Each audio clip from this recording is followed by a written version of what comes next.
Thank you so much for joining Thinking in Workflows, how legal teams can move from tasks to systems. This is part of a three-part series that I will talk about later, and I'm just going to jump right into it.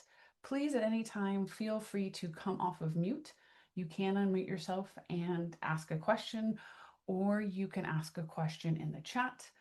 You can start conversations in the chat as well. So I'll be monitoring both and multitasking during this time. So what we're finding when I'm training a lot of legal teams and talking to people of different legal teams, most teams that are using AI are getting stuck. They're sort of hitting a plateau. They're able to draft faster, they're getting better summaries, they're saving time, they're more efficient, but they're hitting some of the same bottlenecks. And so there is this cartoon, which I'm sure that you have seen. We don't want using legal work to become like this, where someone says AI turns this single bullet point into a long email I can pretend I wrote. And then the person who receives it on the other side says, look, AI makes a single bullet point out of this long email I can pretend I read. Right? We want AI to actually help us, not just make more work. So I've been thinking about this a lot, and this is really definitely from my point of view. So I would love feedback, love to be challenged, but this is sort of how I'm thinking and what I'm seeing when it comes to how lawyers need to change how they think. And so what we're really seeing is, legal teams and lawyers, we're trained to think in a certain way. In fact, I'm a US educated lawyer, so we do 3 years of law school. That's kind of like the army, where they break you down and teach you how to think differently. Where engineering teams, which I have worked for and are some of the favorite teams that I've worked with in my career, really have a different approach and design thinking. And this is also interesting because when you're a lawyer, we there is not necessarily 100% right and wrong. We work in gray and it's more subjective, where if you're working in engineering, it is more objective and you're getting immediate feedback. Either what you created or coded works or it doesn't and it breaks. And AI, which was developed by engineers, rewards systems thinking. So we need to sort of shift our mindset and really start thinking about legal work in a different way in order to optimize it for AI. So what does that look like a little bit? Like from the lawyer point of view, I need to review this, I need to look at this. But from an engineering point of view, we should start asking, does anyone need to look at this? For example, I hate NDAs as most people do. When I joined most positions and I was optimizing, I would definitely get rid of, like, I don't want to look at NDAs, unless they're a very specific subset of NDAs where we need the legal team to look at it. And I really spent a lot of time with, like, does anyone actually need to do this work? A lot of times we'll look at what's the safest answer. And from an engineering point of view, it's like, what's the safest default? What's the default that I need to have? We always say it depends, such a lawyer answer, right? But what does it specifically depend on? If we're building workflows and thinking differently, what does it depend on? From the lawyer point of view, okay, I'll just handle it. I'll do everything. I remember I talked to a general counsel who, even though they had a large team, they were still handling like general support emails. I'm like, why is a general counsel handling general support emails? They really should be thinking, how does this work without me? Right? Ultimately, what we want to do is get a bunch of legal work off of legal's table that legal doesn't need to touch. And how do we do that? We first have to think differently, and then we can use AI to help us scale that. And so today is really about not replacing lawyers, but looking at how we change how legal work is done. And this is part of our legal skill building workflow series. I believe that sort of this year, really moving from prompting to looking at how we build workflows. How do we incorporate AI? That's what we're focused on. So we started with legal prompting because you do need to know how to use AI. So if you missed that, you can go back and catch it available on demand. Today we're here talking really about how do we think in workflows so that we can prepare to use AI. How do we change how we work so we can optimize AI? And then the last part of this series, where Ellie will join us, who is a legal ops extraordinaire, we're going to talk about, okay, how do we operationalize this? How do we create these legal workflows? We know how to prompt, we know how to think about legal work, and now what are best practices for making this work correctly? So if you haven't registered for that, register for it for January 28th. I always forget to introduce myself, so I'll take a second here. I'm a California licensed attorney currently living in Denmark. I've been here for about 8 years. 12 of the, now I'm going to change that, 16 years I've been in-house. So I consider myself an in-house lawyer first and foremost. And I've been teaching AI since 2023. So I have been doing a lot of thinking about this, and I'm excited to really help lawyers shift how they think, because I think that's where we're ready for that now. So what are the objectives today? It's to recognize, how do we recognize legal work as repeatable workflows? We need to learn how to understand how to design legal judgment into those workflows. Where do people need to be involved? What can we outsource either to other teams or to technology?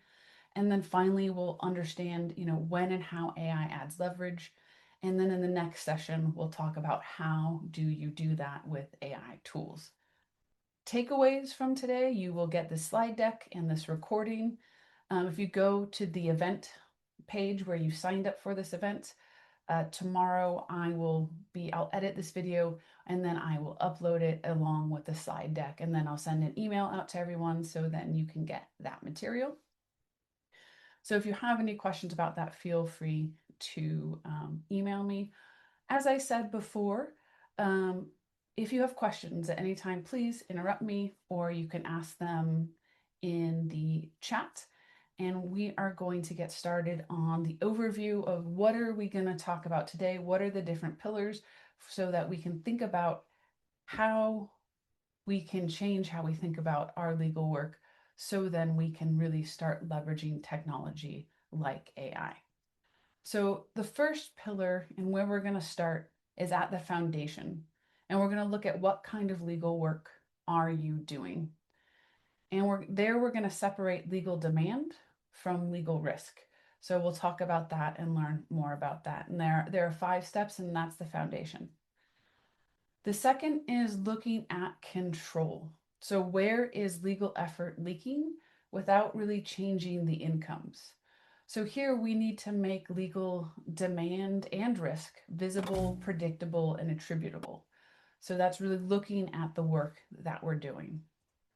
Then we're going to move to the design phase, which judgment should never have to be recreated from scratch again, right? If you're doing something multiple times, we need to look at that and turn that into a system. And how do we do that? Then fourth, we're going to look at scale. So now that we've laid the foundation, we understand what we control, we've made the legal demand visible, predictable, and attributable, we've designed systems because we've looked at how we work, we've designed those, then how do we scale that?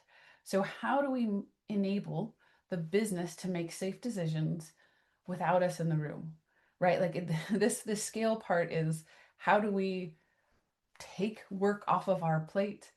Essentially it could be, how could I make the legal team so efficient that I put myself out of a job? Obviously that's not going to happen, but that's sort of the mindset or thinking about that. How do we push judgment out to other teams to empower them and enable them without increasing legal risk? And then lastly, we won't really touch on this today, but once you've done all of these, right, you need to evolve. How do you adapt as the business and risks continuing to change? So that's really continuous updates to standards and workflows and systems. So then you can kind of go back through this 2 through 4 scale, right? Looking at control, what are we doing? How do we design it? And then how do we scale it? So that is the foundation, and we'll be going into each one of those and talking about frameworks and tips and how do you actually do this? What does it mean? So hopefully by the end of this, there will be a checklist of what you can do. You can decide to skip some of them, take what works for you, or you could follow it step by step. It's really up to you and how you want to do it. So first, I'm sure all of you are aware of this, but just to reiterate, right? Just because there's legal demand doesn't necessarily mean there's legal risk. If anyone has worked with sales teams, they probably understand this, right? Sales teams create usually a lot of legal demand, but there aren't necessarily a lot of legal risks that always come with that, or some salespeople, right, create large demands and the legal risks are very small. So when we're looking at legal work, there are two types of legal work. So we're going to classify it into outbound or inbound. And so inbound is what the business is asking of you, right? It's reactive. You maybe can try to predict some of it, but it is the questions that you're getting from the business, whether that's an email, Slack, WhatsApp, whatever questions that you're getting from them. That's one group. And then the other one, we're going to call that outbound, and that's proactive. And that's where we are identifying risks that the business isn't, right? That's where we're really providing a lot of value. We are saying, you've completely missed this, or there's a new regulation coming and we need to adjust to this. So we're separating out those two types of legal work. Now, if we move, that's the foundation. So now we're going to move into step one, which is control. So what do we do? Control is, where is the legal effort leaking without changing outcomes? So where are we putting in a lot of effort and energy, but we're not really doing anything or changing anything, right? We're just kind of on that hamster wheel. We're running around. We're just being reactive and just responding to demands. We need to make these legal demands, both the inbound and outbound, visible, predictable, and attributable. And this is really helpful, especially as we start to introduce new technologies. So when we're looking at this control, we're going to look at both inbound and outbound, and we're going to start with inbound first. So first, when we're looking at the demands that are asked of us, we are going to map the demands, not necessarily the tasks. So I've done this before where we're mapping out, okay, like what is legal doing? What are all the things that you're actually doing? We don't want to approach it from that way. We want to see, okay, what is being requested of us from the business? So really, what are people asking us? What are those requests? And when you're mapping the legal demands, right, where does the work come in from? These are just very basic questions. This is kind of maybe the boring work, but still it's illustrative and it's going to help you if you're going to plug in technology, right? Is all the work entering into one nice little funnel and you have a ticketing system and everything works wonderfully? Or if you've worked at companies like I've worked at, or startups or scale ups, you've got work entering from email, you've got work maybe coming from Salesforce, you've got work from Slack, right? And then those really eager people are like WhatsApping you. So you've got like work entering from all different areas. And then who's asking for that work, right? And there you can also see some gaps of maybe teams that you're not interacting with. And then how often is it being asked? Is it being, what's being repeated? And this one is particularly interesting, like what happens if you don't do anything? If you just don't respond, is that going to help the situation or hurt the situation? So this is a different way of looking at, legal tasks really coming from the business side. What are they asking of you? And sort of mapping that out and getting an idea of where work comes in, who asks for it. Is it repetitive? And again, I'm gonna just keep going back to sales because that's so easy, right? There, sales is always going to be asking for changes to the MSA. And do you have a playbook for that? What happens if you don't do anything? Can sales then go and just sign all the contracts, or do you become a bottleneck? So really looking at these pieces is important. Then you can start to see patterns. And again, this is where we kind of get more into engineering thinking. So where can I see these patterns? A lot of times these are the 5 to 7 decision types, but there's also other decision types depending on the work that you're doing. But start to look for patterns, like obviously contract review. That's a pattern that's always going to pop up, right? And that is, can we sign this as is? Business escalation. I had a lot of this when I was, product counsel. Is this risk acceptable? And this is not something that legal is making the decision on. We've got to get that answer for someone else. And how do we do that? Compliance, right? Are we allowed to do this? Or my favorite like Slack message, right? Is it illegal to blah, blah, blah? Not a great way to start a question. Interpretation. How are we interpreting the rules or the law? Then we've got board and leadership work, where that's more of, risk profile, again, looking at the overall company. And then we all know we also have fire drills. Something breaks, how bad is it? How do we have to fix it? So these are the different decision types. So when you're looking at the demand and the work that you're doing, what ultimately is the decision that is being asked to be made? And then for each one of these, so for every legal request, it's really important to be answer what decision will this enable? So what decision needs to be made? Because legal really are a decision support function, not necessarily a reassurance service.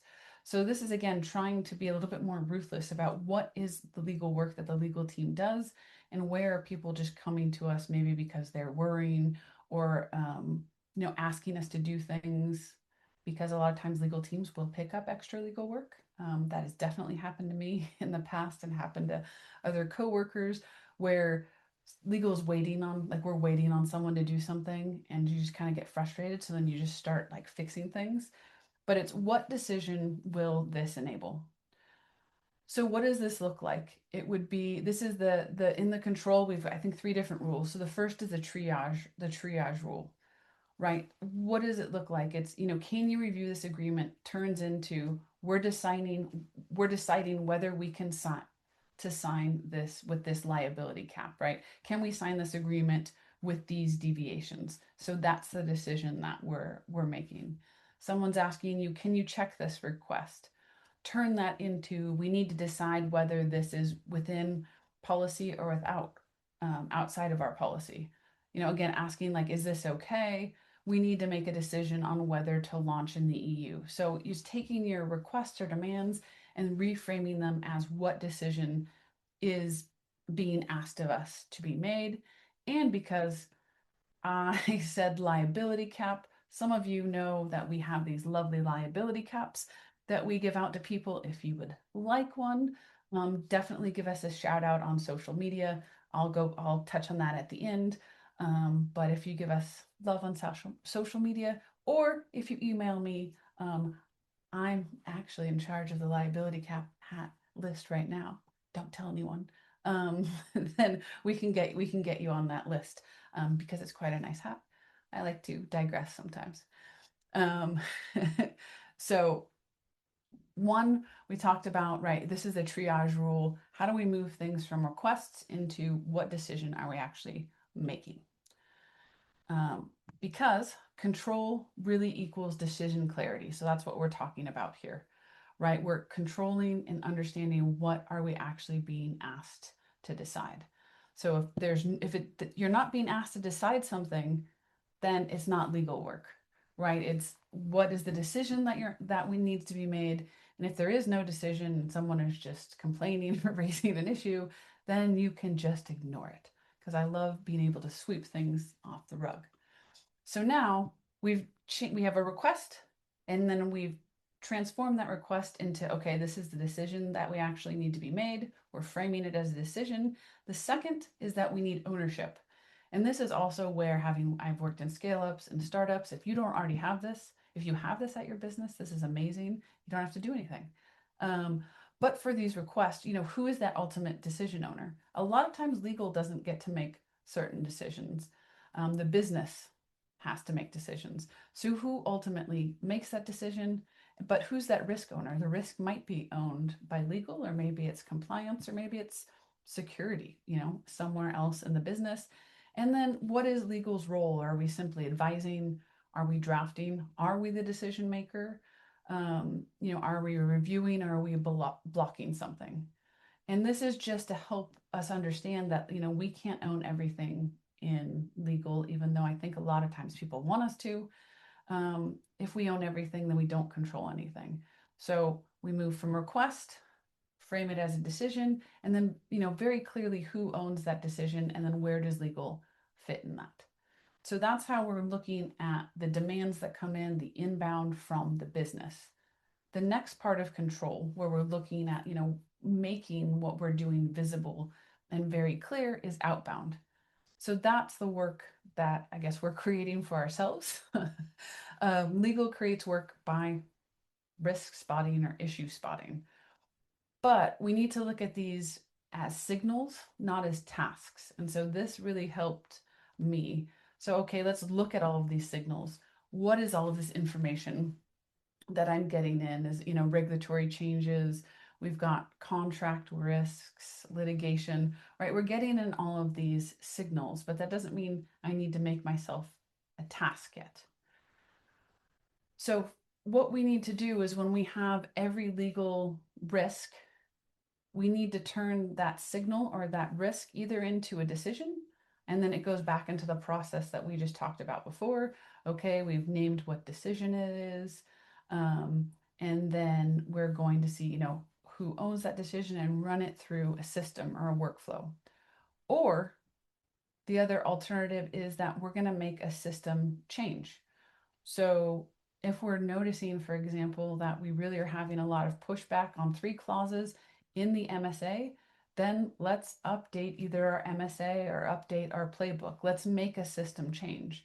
So when we're looking at these legal risks, again, let's look at patterns and then start to see, okay, where is this either a decision that needs to be made? And then it goes through the normal workflow, or is this something that legal needs to change? Do we need to update our template? Do we need to put in guardrails? What is working or is not working in our system change? Otherwise, right, it's going to become invisible labor and it's going to become one-offs and they're going to get lost. So if we're routing them through the normal intake for inbound, then it's going to be seen that way. Or we can make it as a legal system change where then, I'm going to tag it, let's say, as a ticket updating our templates because, clause 7, no one will accept and everyone always negotiates, and we want to reduce that.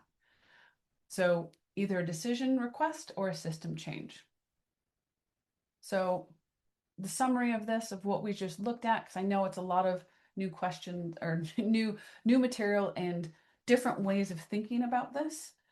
So if we're looking at control, right, where are we leaking and not making an impact? We're going to look at inbound, where that's coming from the business. We're going to map that legal demand. Where is it coming from? Who's making it? We're going to look for patterns, and then we're going to apply the triage rule and state explicit ownership. For the outbound, for the work that we're making for ourselves, we're looking at spotting these risks as signals, not necessarily tasks yet, because we want to then take those risks and either put them into the inbound system for a decision or make a system change in how we do things. So we're really trying to go through and look at processes and procedures that we can put in place so then we can ultimately scale our business efficiently. So a lot of times we'll get stuck in reactive patterns. Or I know I've done, like, you do something and you're like, I know I'm going to have to do this again, but I just don't have time to make a system or a process or a template, and then you end up doing the same thing 4 or 5 times. Well, if you just taken a little bit extra time and used AI to help you, then you could put a system in place. And then, when you do that task over and over again, you save a bunch of time. You also are making the same decisions, making the same, using the same reasoning and decisions. So then you actually become more consistent, and you're also making it visible. So one of the things, the engineers do, obviously they're writing code, but they're also then writing commentary with it. So you can go back and look and see what someone has done. And that really helps, one, for legal, just for good practices of keeping your knowledge within your organization, understanding how decisions work. But with AI needs context and it needs more information. So the more you can get what is in here onto paper and get it into a system or a decision-making process, one, the better for you, the better for your organization. If you get sick or you leave, but then also that's really great material for AI to set up and automate systems and incorporate AI into your um, into your processes. So each for the main three categories, when can you exit? When do you know when you're done with this control phase? When you can explain about 80% of the legal work, give or take, in one slide. When you can see these are the decisions that we're making. This is where we're doing work. When you have a request has a decision. So, when a contract comes in, that means we're making a decision whether or not we can accept these risks. Then who owns that? Is legal making all of those decisions for accepting the risks? Or maybe, finance has to make decisions on, I don't know, tax issues, right? Some of these decisions might have to be made by other parts of the department or parts of the organization, and then have that mapped out so that everyone understands that legal can say, hey, we're working on this work, this is what we're doing, and it's visible, it's attributable, and everyone understands the value. So then you can start saying no to other things that don't make sense or don't fit into this portion of work. So that's the control portion. Then the second, we have the control, and then design is the next sort of pillar that we'll say. So we understand and can see what we're working on and who owns that. So next, how do I then design systems so then I can do my work? So what it's asking, what judgment should never be recreated from scratch again? So again, this is, what am I doing repeatedly over and over again? How do I turn that legal thinking into systems and get that off of my plate? Another way to think of it is, if I start creating these systems, then I can give this work to anyone who joins the company. They will understand what decision is being made and where legal judgment is being applied. And then you can, again, start to incorporate technology and AI into that. So design is encoding judgment. So where is legal making a judgment? And, why are they making that judgment? It makes decisions predictable. So one of the things that I've, found challenging on some legal teams is everyone is working independently and they're all making their own decisions. And so we have, a varied legal advice on the same agreements, just depending on who it comes from. And that doesn't make sense. So how can we start making sure that when we're applying legal judgment, we're applying it more consistently across the business, that lawyers are working in the same manner? So it's taking our experience and really turning it into defaults. What it is not is just automating things to automate them because someone said apply AI. It's not just putting in templates without having an escalation procedure, and it's not AI, answering random questions. We're really trying to think through how we are building our workflows, how are we designing them. So the core question or sort of litmus test here is, if a senior lawyer has to answer the same question twice, we have a design failure. Obviously, this is a little bit drastic, but as I said before, I've definitely had this situation over and over again where I'm like, I should probably document this or like write some more context or explain my reasoning, why I did this. One, just because I forget. I will not remember if I worked on an agreement. So I started writing things down because I needed to refresh my own memory. But then when other people ask, I could just send them that document. And then once I start doing that, it's really easy then to start designing a system for maybe that particular question or to see those patterns and then build something for that. So it does seem like a lot of work and a burden. But again, doing this pre-AI meant something very different than doing this post-AI with AI. So If you're doing something twice, then let's think about how we can design that into a system. So how do you do that? First is you need to identify judgment moments, right? We as lawyers bring human judgment. We do not need to be taking information from a contract and then manually importing it into a contract management system or like an Excel sheet. We now to a place where technology can do that. We need to save our resources and apply our resources where it makes a difference and adds value to the business, which is really where judgment. So we're not looking at tasks, but again, we're going back to this idea of where am I making a decision? Is this, deviation from the limitation to liability acceptable? Is this risk material? Do we escalate or do we proceed? Is this within policy or an exception? And then, what is your decision? Why are you making that decision? So documenting that. So first, we're identifying judgment moments in repeated work. Second, we are going to look at separating that judgment from production. So if you're human, right, we're looking at risk appetite, trade-offs, exceptions, novel issues. Where production, that's where we're looking at drafts, red lines, summary, extraction. Again, things that AI is good at. So if lawyers are only doing drafting, red lines, and summaries and extraction, right, you're stuck in your work and you're not necessarily applying your judgment where it's needed all the time. So we want to move you sort of from that reactive to creating systems so then you can start building judgment in. So make sure that you're looking at like, okay, where does judgment need to come in here? Where does a decision need to be made versus where am I simply doing something that is more manual work or something that can be easily be systematized. Then number 3 is encode good enough. And this is really where I think I struggle and other lawyers struggle.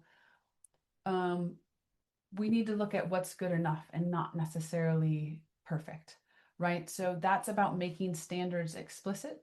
What are our fallback positions? Again, we might want these to be perfect, but what is good enough? How can we just start somewhere, start from a position where we have, standards about risk or about escalation points? What is the bare minimum? What is good enough? We're not lowering the standards, but we're revealing them. So if you're not talking about, what are our fallback positions, then there's just silence and people are going to, again, make up their own answers and you're going to start to get deviations. So at least create a starting point, make some standards. So then you have some place to start with that is good enough, and then you can build on that and make it better. And that is better. And that's for both just systems and AI, right? You need to have what is your default position? What are your fallbacks? If you don't have that, then you really shouldn't be using AI yet. So you're going to have to do some of this hard work and establish some of these things before you can start using AI. And number 4 is design escalation. So for all of these workflows, you're thinking, when does this come back to a lawyer? Does it ever need to come to a lawyer? And these rules must be easy to follow. So a human needs to be able to follow them. If a human can follow them, then AI can follow them as well. So, you're looking at when it could almost just be, sort of like something very simple. Let's just say all agreements under 10,000 euros, legal team's not going to look at them. We're going to accept that there might be some risks in there, but we just have decided we're not going to do that. So that is a very explicit rule, and there's no escalation there. If it's under 10,000, we're not looking at it and we're accepting that risk. If it's above 10,000, then we have different rules, and then either we escalate it to legal or we say, you know what, we're going to give you, if it's let's say an events agreement where you're renting a room for an offsite, you know what, the legal team doesn't want to look at that. Go ahead, it's over $10,000, you sign it, right? So it's kind of these workflows where it's very clear for everyone about what legal decides and what they don't decide. And when you're designing these workflows, there's really only 5 boxes that you need to think about. So what is the trigger? What is the input? Where does the lawyer enter judgment? What's the output? And then if there's escalation. So if you can't draw this out for your workflows, then it's not designed yet. And so I know when I read this and like was putting it together, I was like, this doesn't make any sense to me. So I was like, I need an example. So this is an example of a workflow in this trigger, input, judgment, output, escalation format that again is helpful for preparing not only your organization, but for AI. So let's say we have inbound contract review, low value vendor agreements. The trigger is that the sales team uploads a vendor contract for review. It sends it to wherever you get legal requests. The inputs that you have are the contract document, the deal value, the counterparty, and the jurisdiction. Let's say you've established certain judgment rules. We're not going to look at it under a certain spend threshold. We're not going to look at certain types of agreements. As long as the liability cap is less than a certain amount, I don't want to look at it. As long as the governing law is on an approved list, I don't want to look at it. As long as there are no red flag clauses, legal doesn't need to look at it, right? We have decided that these are the rules. If it falls under these, doesn't need legal judgment. If anything doesn't meet this, then it needs some legal judgment. So what is the output when you have this agreement?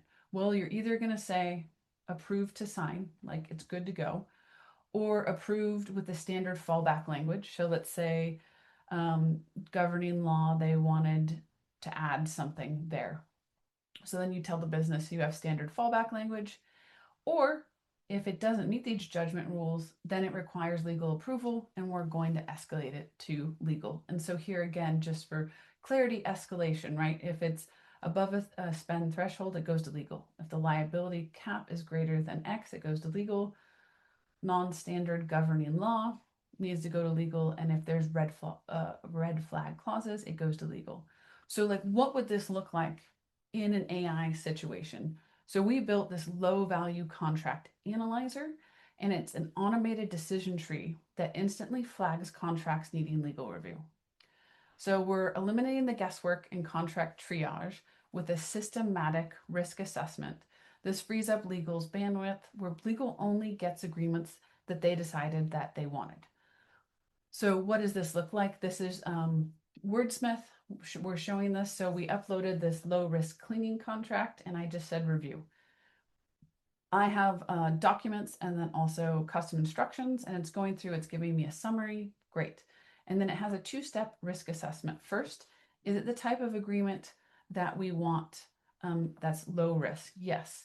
But then the second step, you can see here, it's actually failed because there needs legal input. Here, I'm just checking to make sure that the citations, I can see if it's right. So here, step one, this is a cleaning contract. Legal doesn't want to look at cleaning contracts. Great. It passed that. But it failed on step two of contract terms clarity because the agreement was just a template and didn't have anything filled in. So here, then they're going to send this off to legal. And if you're interested in what this looks like, we have custom instructions for building this. And the knowledge that we gave it was our contracting playbook or guidelines. But that's what a workflow would look like for low value contract triage in an AI system. So the design summary is, what are you doing more than once? Identify those judgment moments, separate judgment from production, encode a good enough default standard, design escalations, what is escalated, what is not, and then designing those workflows with those 5, I guess we'll say sort of placeholders where you're triggering it, and then what are your inputs and your outputs. So you're done with this design step. When work feels familiar and it's not surprising, lawyers decide more than they produce. The business knows when it needs to go to legal, and risk is really discussed in patterns and not one-off anecdotes. So then the third step, and really sort of the final step before you get to continuous improvement, would be like, how do I then scale this? How do I roll this out through the organization? How do I grow this without adding more headcount. So when you're scaling it, you're looking at basically how do you make safe decisions without legal in the room? How do we push the judgment outward with guardrails without the risk increasing? So the goal is to increase legal's impact without increasing the demand or the dependence on legal. We don't want to add additional headcount, but we want to increase our impact. And so what does that look like? We have this four scale move. So what do you need to do in this? There are four different steps. One is to distribute decisions with guardrails. Then we're going to replace approval with enablement. We're going to use AI as a multiplier, and then we're going to measure outcomes and not activity. So first, distribute decisions with guardrails. So this is enabling and empowering sales, product, HR, the rest of the teams to work within defined legal boundaries. So a lot of times this can look like a playbook or just being very clear about what the business can do and when they need to come to legal. So legal designs these rules, and what you're doing is trying to reduce legal being a bottleneck. And so this velocity increases without the risks. And here you really have to understand how the business works and work with the business and meet them where they are. So a lot of times that's going and using their tools, not forcing them to use your tools. I don't know if you've ever worked anywhere and tried to force the business to use a legal tool, but every time I've worked somewhere where that has been tried, it has not been successful. It's obvious it's been the opposite. It's when, I was doing product work and had to work in Jira, right?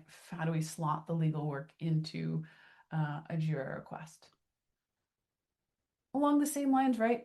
We need to enable rather than approve. Move from send it to legal or get legal's approval, because approval is not a decision, to here's how to know if you're within the guardrails. And I trust you as a business to read these guardrails, know these guardrails. If the business doesn't respond to those guardrails, right, then you can escalate that and deal with that. But usually, and at least in my situations, when I have established these guardrails, we've actually run into situations where businesses, when they have to make a decision, will actually be like less risk adverse than legal. So I was working once with our general counsel, and our general counsel and I both said, okay, go for it. Let's do this deal.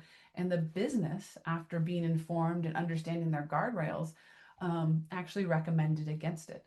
So I've had a lot of success with providing clarity to business and having them being responsible, being the decision makers who take this seriously, and really are looking in the best interest of the company. So, right, these are tools are like playbooks, decision trees, embedded guidance where they're working, and all of this helps AI as well when you start to use AI, because you're giving it additional context, you're telling it what you expect and what you want.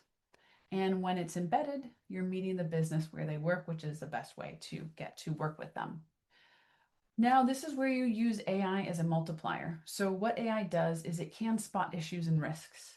It can apply standards, and it can surface escalation. So it can do a lot of that production work for you. I right now cannot do legal work without AI, just because it enables me to really focus on the judgment pieces, and getting the difficult things right, and not having to really deal with the mundane or manual things. So, AI does not decide risk. That's still for the lawyer. It doesn't resolve ambiguity, and it doesn't replace judgment. But AI allows us to apply this design at volume and scale it, because we're really focusing on the judgments and the decisions that lawyers make, while we're putting other things into production and standardizing different decisions that we have to repeat over and over again. We're going to let AI handle that.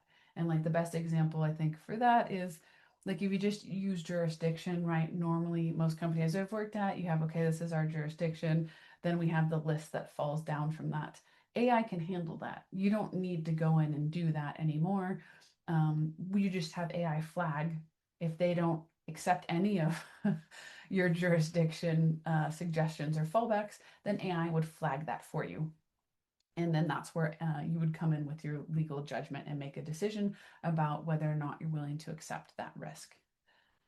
Number four, measure what matters. And so this could be slightly controversial, but for me, a lot of times it's super easy to measure like tickets or matters or reviews or hours or contracts. And if you are looking for ROI on AI, that is definitely a good place to start. But I think we need to start looking at measuring, decisions that didn't involve legal. How many times did the business not have to come to legal? And then obviously that would require you to have to look at that before. So anytime we're working with teams that want to adopt AI, we encourage them to start documenting now, right? Are we reducing cycle time? Are we, having the salespeople spend less times in negotiating contracts? That means that they have more time to go develop new business. Meaningful escalations, right? We have less issues escalated. And then how are lawyers reclaiming their time? How much time were they given back? So that's where it really starts to get interesting. But you could start with, the basics and then move to these more complex areas. So the summary for scale is we really want to increase legal's impact and scale it. So we need to distribute decisions with guardrails to the business, getting work off legal's plate. We need to replace legal's approval with enablement, use AI as a multiplier, especially for that production work, and then really look at measuring outcomes rather than activity. And you can move off of this when the business knows when not to call legal, when the escalations are truly, truly meaningful, when the same issues stop reappearing, and the conversations shift from can we to should we. So the whole idea is that we're moving from legal keeps the company safe to our system that legal has created is really keeping the company safe. So that, again, lawyers can add value with their judgment. So for us, the goal of AI is not to make legal faster. It's to make safe decisions possible without legal being in the room. So how can we make the business and enable the business to run faster when we start to standardize things and make things understandable and repeatable based off of patterns? And so I am going to pause there and see if there are any questions or thoughts or reactions. Really happy to take anything at this point.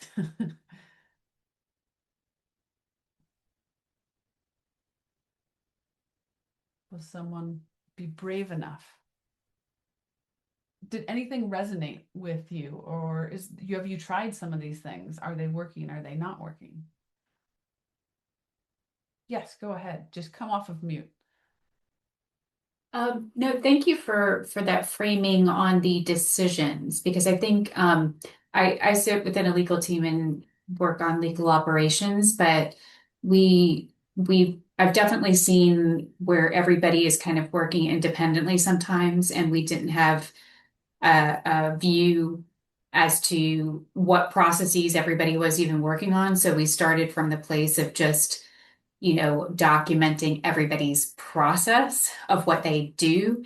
And this helped me really shift to, okay, like what are the decisions and the demands that we have on the team? And that might help us get to a better place of how we can kind of rethink some of our workflows. Because our general counsel definitely wants to use AI more, but it's hard to do that when you don't necessarily know exactly how you can fit it into the workflow. So this was really helpful for rethinking, reframing. Good. I'm glad to hear that. This is it's yeah, it's been something that I was like, okay, like how can we do this and thinking about it. So I'm glad that it was helpful. And then hopefully, if anyone uses this too, would love feedback on it as well. I do see a question in the meeting chat of can you provide the custom low value contract workflow, please? So I can go over that again. And so what this was really, let me see here. Yes. So if we go here, this I kind of like did it backwards. So and all companies I've worked at, right, there's always been a threshold of like, we're just not going to look at some of these agreements. One of my bosses called them bowling agreements. Legal's not going to look at your bowling agreement if you're reserving some lanes to take your team out for that, right? Like, we just don't need to do that. But not everyone knows that, and we want to encourage people to come to legal when they have questions. So that those might be, unclear to some people. So what we have is the trigger here is really the sales team brings the vendor contract to review for legal. And that either comes in through email, maybe that comes in through Slack. Um, I don't know what other, if you're using some other triage or ticketing systems. So it comes in, and then there are certain inputs. What is the information that you're getting out of that contract, or what's the information from that contract that's important to you? And so we just picked, contract, what type of contract document, deal value, counterparty, and jurisdiction. And again, this is something that was probably done manually first, or someone was reviewing it, where someone might have had this process in their head. So a lot of people have, like, when I review an agreement, there's a lot going on in my head. Um, lawyers, and I also am just terrible. Like, we're terrible at getting that process out on the paper. And for me, it's almost like pulling teeth for some reason. Like, I don't want to review the agreement and then also think through how I'm reviewing the agreement and then tell you about it. I don't know. I have some sort of mental block about that. But that's essentially what is happening here. If we're pulling out what would come from someone's head, like, what is that mental checklist that I am going through when I review this? Put it down on paper. So then here are my judgment rules. What am I looking for? Right? I'm looking for all these things, and if it has these things or it doesn't have these things, it's either going to be approved or not approved. So you can really sort of get into a binary situation. And the reason that it's helpful to think this way and to put it in this format is because this is going to help AI understand how you make decisions, right? AI, you need to tell AI, okay, what's important to you? What are your rules? Again, what is your standard, your default? What is good enough when you're reviewing this? What do you need to catch? And so here we've just, again, made up general generic judgment rules. And then it would be better if we sort of saw it in a situation where we have, let's just say, the liability cap is greater than this number, therefore it requires legal approval. But if the liability cap is less than, then you can approve to sign it.